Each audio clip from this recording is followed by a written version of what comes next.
नमस्कार मित्रांनो, माझं नाव डॉक्टर सच्चिदानंद परदेशी। माझ्या डॉक्टर सच्चिदानंद परदेशी या चॅनलमध्ये आपलं स्वागत आहे।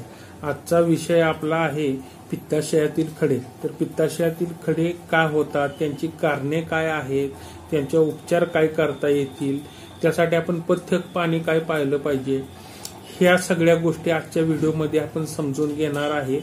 तुम्ही नक्कीच त्या समजून घ्या आणि कुणाला त्रास असेल त्यांच्याशी शेअर करा, किंवा तुम्हाला जर त्रास असेल तर मी सांगतो त्या पद्धतीने उपचार घ्या।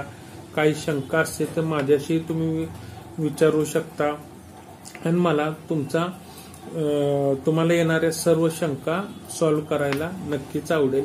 त्याचबरोबर जर तुम्ही माझा चॅनल हा सबस्क्राईब केला नसेल तर सबस्क्राईब करा, लाईक शेअर नक्कीच करा। तर आज पहिल्यांदा आपण पित्ताशय काय आहे आणि कुठे असतं हे पहिल्यांदा आपण समजून घेऊया।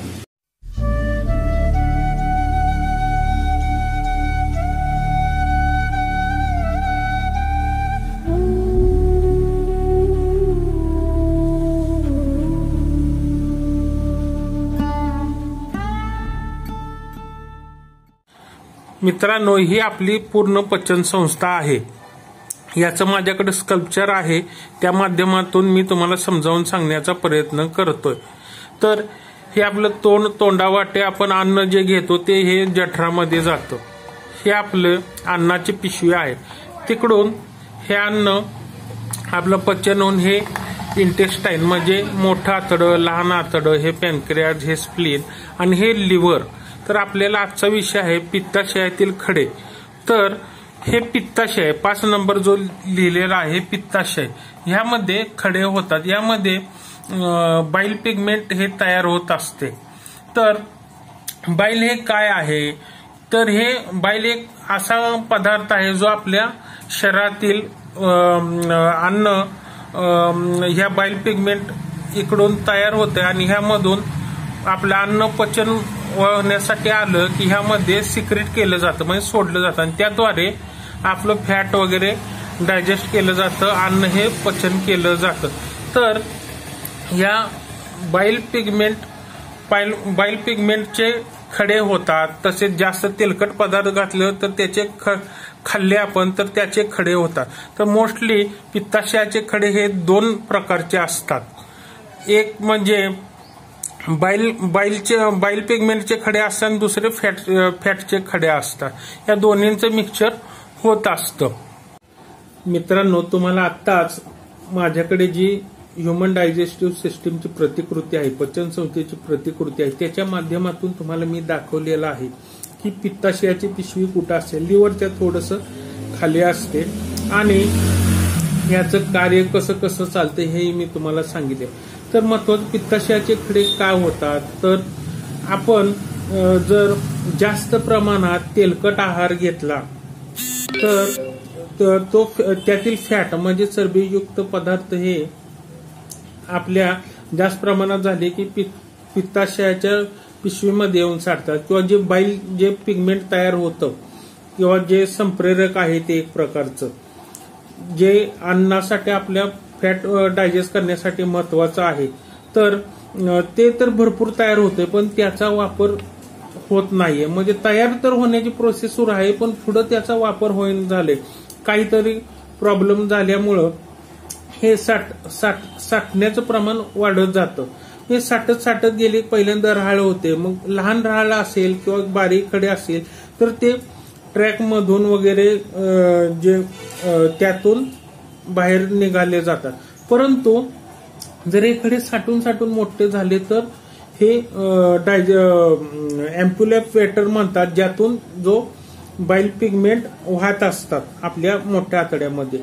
ते मोठे खडे झाल्यामुळे ही ट्रॅक असतो तो किंवा ती जी नळी असते ती ब्लॉक होते आणि पुढे ते जाऊ शकत, मग ते तिथे साठून मोठे खडे होत जातात। आता आमच्याकडे पेशंट येतात वगैरे, अगदी 10 mm चे खडे आम्ही ते औषधाद्वारे पूर्णपणे काढून किंवा विरघळून टाकू शकतो। परंतु 10 mm चे जर पुढे खडे गेले तर आणि त्याचा त्रास जास्त व्हायला लागला तर मात्र सर्जरी करावी लागते। मग अशा वेळी काय करावं लागतं, तर योग्य ती काळजी घेणं गरजेचं आहे. तर आता ह्यामध्ये त्रास काय होतो, तर पोट गच्च होणे, ऍसिडिटीचा त्रास, उजव्या बाजूला दुखणे, परत राईट साइड स्कॅप्युला जो आहे म्हणजे उजवी बाजू ही वरची आहे आपल्या पाठीची, तिकडे कळा यायला सुरुवात होते.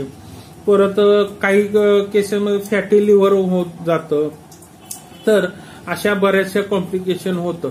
जर तुम्हाला दुखत असेल एक्स्ट्रीम तरच तुम्ही ऑपरेशन करा असं मी सल्ला देईन. पण दुखत नसेल, पण तुम्हाला बाबा पोटात दुखतं, आधीमध्ये दुखतं, पोट गच्च होते वगैरे, मग हे सोनोग्राफीमध्ये कळतात आपल्याला. पण काही 70% पेशंटला याचा त्रास होत नसतो, परंतु इतर काही कारणामुळे जर आपण सोनोग्राफी केली तर त्यामध्ये कळून जातं. मग अशा वेळी आपल्याला औषध सुरू करणं महत्वाचं आहे. आणि तुम्ही केव्हा ऑपरेशन कराल, तर जेव्हा अगदीच खूप दुखायला लागलंय, त्रास व्हायला लागलाय, तर अशा कंडिशनमध्ये ठीक आहे. पण एवढा काही त्रास नाही तर नक्कीच आपल्याला ऑपरेशन करण्याची गरज नाही. कारण त्यामध्ये कारण शेवटी तो भाग काढून टाकला जातो, पित्ताची पिशवी काढून टाकली जाते, अशा पद्धतीचे ऑपरेशन केले जाते. तर आणि कसे ऑपरेशन केले जाते तुम्ही गुगलवर किंवा युट्यूबवर बघू शकतात, पूर्ण तुम्हाला माहिती मिळू शकते. तर आता याच्यावर आम्ही उपचार कसा करतो किंवा काय, तर बऱ्याच वेळा या आजाराबरोबर पेशंटला सतत मळमळणे, उलट्या एकसारख्या फोर्सफुली उलट्या होत असतात. माझ्याकडे पेशंट एक मागील 15 दिवसापूर्वी आलता, त्याला तर पूर्णपणे उलट्या अशा होत होत्या आणि मळमळायचं वगैरे. तर हा अनकॉमन आहे तसा, पण काही पेशंटला असा त्रास होत जातो. तर याच्यावर आम्ही होमिओपॅथिक ट्रीटमेंट देताना भरपूर अभ्यासपूर्वक करण्याची गरज आहे. पेशंटची माहिती घ्यावी लागते, डिटेल हिस्ट्री घ्यावी लागते आणि त्यानुसार कोणती कोणती औषध द्यावी ते आम्हाला त्याचं नियोजन करून द्यावं लागतं.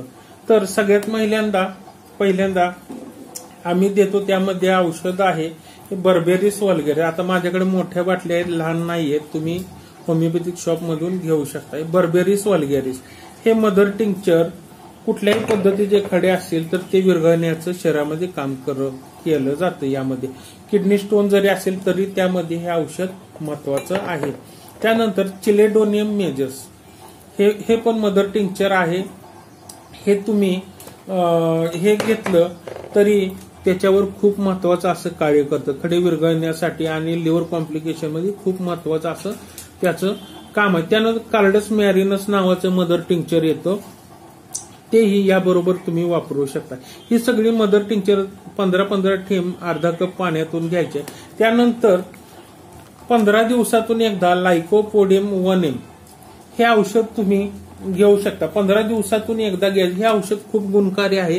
राईट साइड ज्या कंप्लेंट आहेत, लिव्हरच्या असून दे, तुमच्या किडनीच्या असून दे, तर त्या राईट साइडच्या कंप्लेंट सगळ्या लेफ्ट साइडला जेव्हा होत असतं किंवा दुखणं तुमचं फिरत असतं, इकडे दुखतं तिकडे दुखतं, या सगळ्या गोष्टीसाठी खूप महत्वाचं आहे आणि त्यामध्ये आपल्याला खूप गुणकारी औषध. त्यामुळे 15 दिवसातून एकदाच तो डोस घ्यायचा.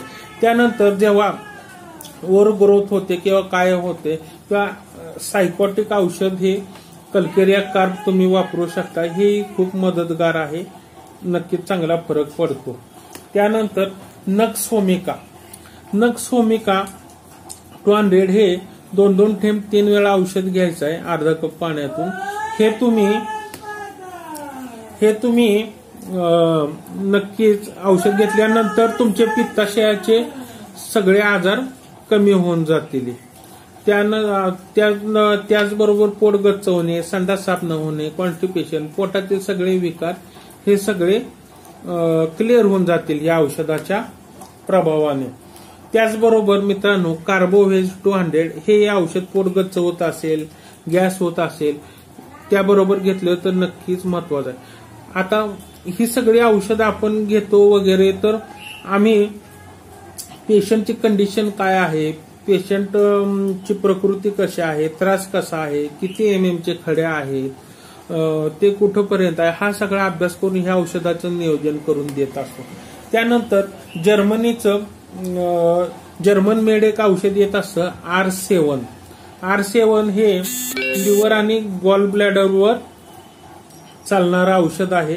हे तुम्ही घेऊ शकता. नक्कीच यामध्ये अशी कॉम्बिनेशन आहे, त्यामध्ये तुम्ही फायदेशीर ठरू शकता। यामध्ये कार्डस मॅरिनस आहे, चिलोडोनियम आहे, चायना आहे, कोलिस्टेरिनम आहे, कोलोसिंथ आहे, लायकोपोडियम आहे, नक्स वोमिका आहे। यातील बरीचशी औषध मी सांगितली तुम्हाला त्या पद्धतीने आहेत, पण हे फॉर्म्युला ही तुम्ही बरोबरीला घेतला तर नक्कीच तुम्हाला चांगला फरक आल्याशिवाय राहणार नाही आणि हे तुमच्या हितावर राहणार आहे।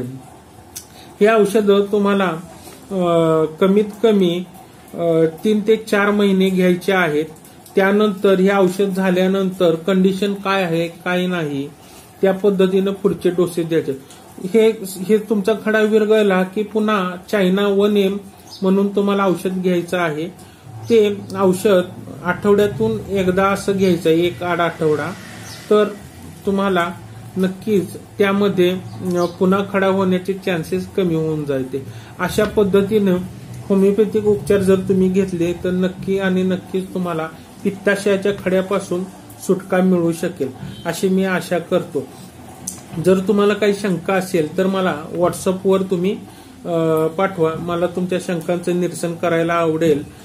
डिस्क्रिप्शन मध्ये मी सगळी माहिती देत आहे।